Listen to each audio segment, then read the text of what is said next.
Vamos lá, pessoal, dia 103, mais uma porção da Palavra de Deus, e hoje vamos ler Josué, capítulo 7, versículo 16, até o capítulo 9, versículo 2. Diz assim: Na manhã seguinte, Josué mandou os israelitas virem à frente, segundo as suas tribos, e a de Judá foi a escolhida. Os clãs de Judá vieram à frente, e ele escolheu os Zeraitas. Fez o clã dos Zeraitas vir à frente, família por família, e os escolhidos foi Zinri. Josué fez a família de Zinri vir à frente, homem por homem, e Acã, filho de Carmi, filho de Zinri, filho de Zerá, da tribo de Judá, foi o escolhido. Então Josué disse a Acã: Meu filho, para a glória do Senhor, o Deus de Israel, diga a verdade. Conte-me o que você fez, não me esconda nada. Acã respondeu: É verdade que pequei contra o Senhor, o Deus de Israel. O que fiz foi o seguinte: quando vi entre os despojos uma bela capa feita na Babilônia, 2,4 kg de prata e uma barra de ouro de 600 gramas, eu os cobicei e me apossei deles. Estão escondidos no chão da minha tenda, com a prata por baixo. Josué enviou alguns homens que correram à tenda de Acã. Lá estavam escondidas as coisas com a prata por baixo. Retiraram-nas da tenda e as levaram a Josué e a todos os israelitas e as puseram perante o Senhor. Então Josué, com todo Israel, levou Acã, bisneto de Zerá, e a prata, a capa, a barra de ouro, seus filhos e filhas, seus bois, seus jumentos, suas ovelhas, sua tenda e tudo o que lhe pertencia ao vale de Acor. Disse Josué: Por que você nos causou esta desgraça? Hoje o Senhor causará a sua desgraça. E todo Israel o apedrejou, e depois apedrejou também os seus, e queimou tudo e todos eles no fogo. Sobre Acã, ergueram um grande monte de pedras, que existe até hoje. Então o Senhor se afastou do fogo da sua ira. Por isso foi dado àquele lugar o nome de Vale de Acor, nome que permanece até hoje. E disse o Senhor a Josué: Não tenha medo, não desanime. Leve todo o exército com você e avance contra Ai. Eu entreguei nas suas mãos o rei de Ai, seu povo, sua cidade e sua terra. Você fará com Ai e o seu rei o que fez com Jericó e seu rei, e desta vez vocês poderão se apossar dos despojos e dos animais. Prepare uma emboscada atrás da cidade. Então Josué e todo o exército se prepararam para atacar a cidade de Ai. Ele escolheu 30.000 dos seus melhores homens de guerra e os enviou de noite com a seguinte ordem: Atenção! Preparem uma emboscada atrás da cidade e não se afaste muito dela. Fiquem todos alertas. Eu e todos os que estiverem comigo nos aproximaremos da cidade. Quando os homens nos atacarem, como fizeram antes, fugiremos deles.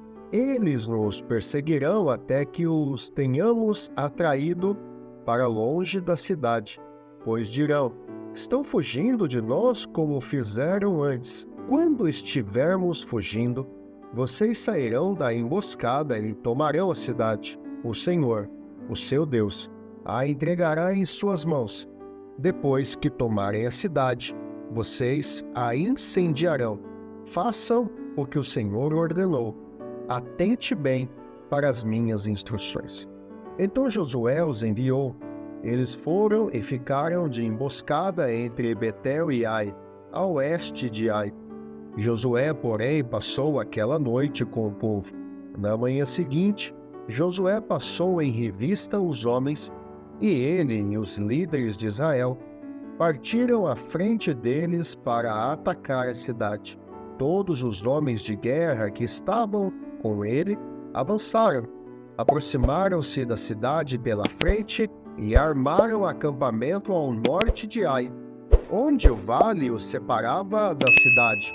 Josué pôs de emboscada cerca de 5.000 homens entre Betel e Ai, a oeste da cidade, os que estavam no acampamento ao norte da cidade, e os que estavam na emboscada a oeste tomaram posição. Naquela noite, Josué foi ao vale.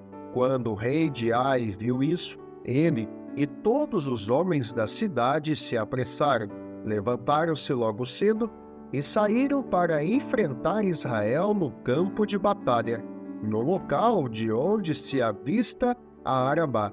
Ele não sabia da emboscada armada contra ele atrás da cidade. Josué e todo Israel deixaram-se perseguir por eles e fugiram para o deserto. Todos os homens de Ai foram chamados para persegui-los. Eles perseguiram Josué e foram atraídos para longe da cidade. Nem um só homem ficou em Ai e em Betel. Todos foram atrás de Israel. Deixaram a cidade aberta e saíram em perseguição de Israel. Disse então o Senhor a Josué: estende a lança que você tem na mão na direção de Ai, pois nas suas mãos entregarei a cidade.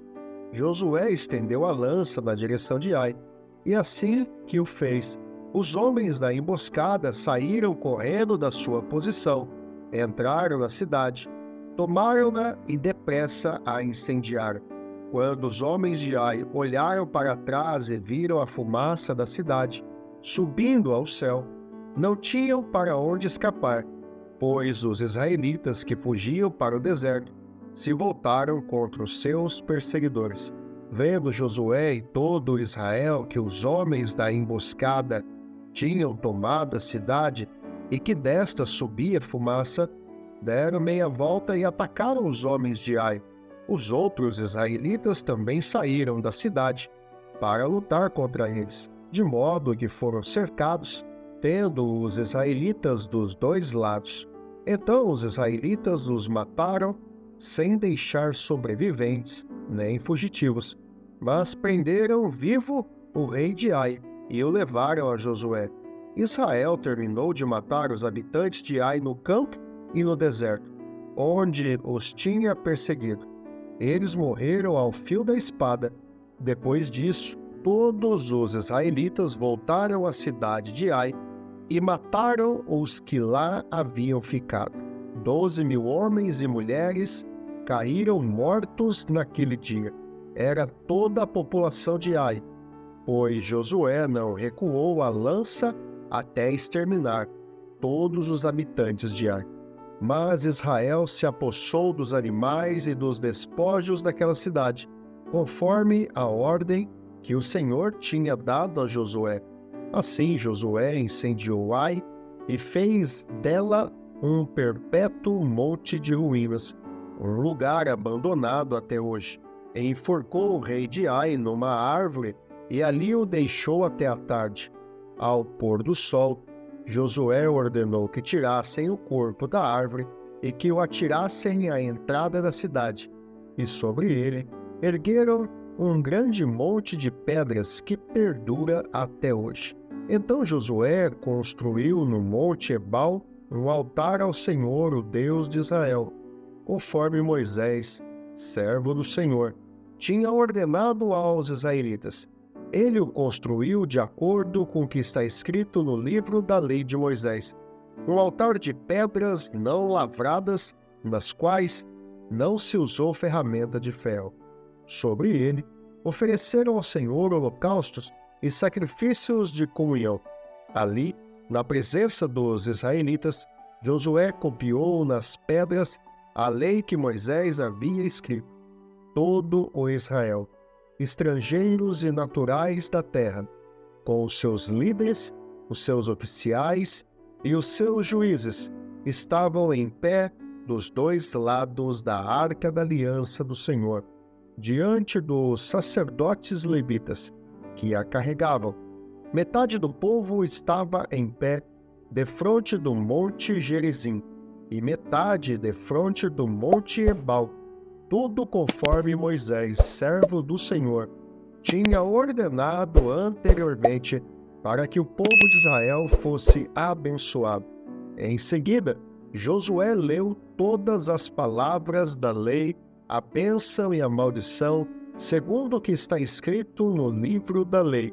Não houve uma só palavra de tudo que Moisés tinha ordenado que Josué não lesse para toda a Assembleia de Israel, inclusive mulheres, crianças e os estrangeiros que viviam no meio deles. E souberam disso todos os reis que viviam a oeste do Jordão, nas montanhas, na Cefelá e em todo o litoral do Mar Grande até o Líbano. Eram os reis dos hititas, dos amorreus, dos cananeus, dos fariseus, dos heveus e dos jebuseus. Eles se ajuntaram para guerrear contra Josué e contra Israel. Lucas capítulo 16, versículo 1 a 18. Jesus disse aos seus discípulos: o administrador de um homem rico foi acusado de estar desperdiçando os seus bens. Então ele o chamou e lhe perguntou: que é isso que estou ouvindo a seu respeito? Preste contas da sua administração, porque você não pode continuar sendo o administrador. O administrador disse a si mesmo: meu senhor está me despedindo. Que farei? Para cavar não tenho força, e tenho vergonha de mendigar. Já sei o que vou fazer para que, quando perder o meu emprego aqui, as pessoas me recebam em suas casas. Então chamou cada um dos devedores do seu senhor. Perguntou ao primeiro: quanto você deve ao meu senhor? 100 potes de azeite, respondeu ele. O administrador lhe disse: tome a sua conta, sente-se depressa e escreva 50. A seguir, ele perguntou ao segundo: e você, quanto deve? 100 tonéis de trigo, respondeu ele. E ele lhe disse: tome a sua conta e escreva 80. O Senhor elogiou o administrador desonesto porque agiu astutamente, pois os filhos deste mundo são mais astutos no trato uns com os outros do que os filhos da luz. Por isso eu digo, usem a riqueza deste mundo ímpio para ganhar amigos, de forma, quando ela acabar, estes os recebam nas moradas eternas. Quem é fiel no pouco, também é fiel no muito, e quem é desonesto no pouco, também é desonesto no muito. Assim, se vocês não forem dignos de confiança em lidar com as riquezas deste mundo ímpio, quem confiará as verdadeiras riquezas a vocês? E se vocês não forem dignos de confiança em relação ao que é dos outros, quem lhes dará o que é de vocês? Nenhum servo pode servir a 2 senhores, pois odiará um e amará o outro, ou se dedicará a um e desprezará outro. Vocês não podem servir a Deus e ao dinheiro. Os fariseus, que amavam o dinheiro, ouviam tudo isso e zombavam de Jesus. Ele lhes disse: vocês são os que se justificam a si mesmo aos olhos dos homens, mas Deus conhece o coração de vocês. Aquilo que tem muito valor entre os homens é detestável aos olhos de Deus. A lei e os profetas profetizaram até João. Desse tempo em diante, estão sendo pregadas as boas novas do reino de Deus, e todos tentam forçar a sua entrada nele. É mais fácil os céus e a terra desaparecerem do que cair na lei o menor traço. Quem se divorciar de sua mulher e se casar com outra mulher estará cometendo adultério, e o homem que se casar com uma mulher divorciada estará cometendo adultério. Salmos 82, versículo 1 a 8. É Deus quem preside a Assembleia Divina. No meio dos deuses, Ele é o juiz. Até quando vocês vão absorver os culpados e favorecer os ímpios? Garantam justiça para os fracos e para os órfãos. Mantenham os direitos dos necessitados e dos oprimidos. Livrem os fracos e os pobres. Liberte-nos das mãos dos ímpios. Eles nada sabem, nada entendem. Vagueiam pelas trevas. Todos os fundamentos da terra estão abalados. Eu disse: vocês são deuses. Todos vocês são filhos do Altíssimo. Mas vocês morrerão como simples homens. Cairão como qualquer outro governante. Levanta-te, ó Deus, julga a terra, pois todas as nações te pertencem. Provérbios capítulo 13, versículo 2 e 3. Do fruto de sua boca o homem desfruta coisas boas, mas o que os infiéis desejam é violência. Quem guarda a sua boca, guarda a sua vida. Quem fala demais, acaba se arruinando. Louvado seja Deus. E esse foi o dia 103 da porção da Palavra de Deus. Se você gostou desse vídeo, deixa seu like, inscreva-se no canal e ative as notificações para não perder nenhum conteúdo. Deixe também seus comentários ou sugestões para a nossa comunidade. E não esqueça de compartilhar com seus amigos nas suas redes sociais. Se você desejar adquirir a Bíblia 365, o link está na descrição do vídeo. Eu vou ficando por aqui. Te vejo no próximo encontro. Um grande abraço. Deus te abençoe. Até lá.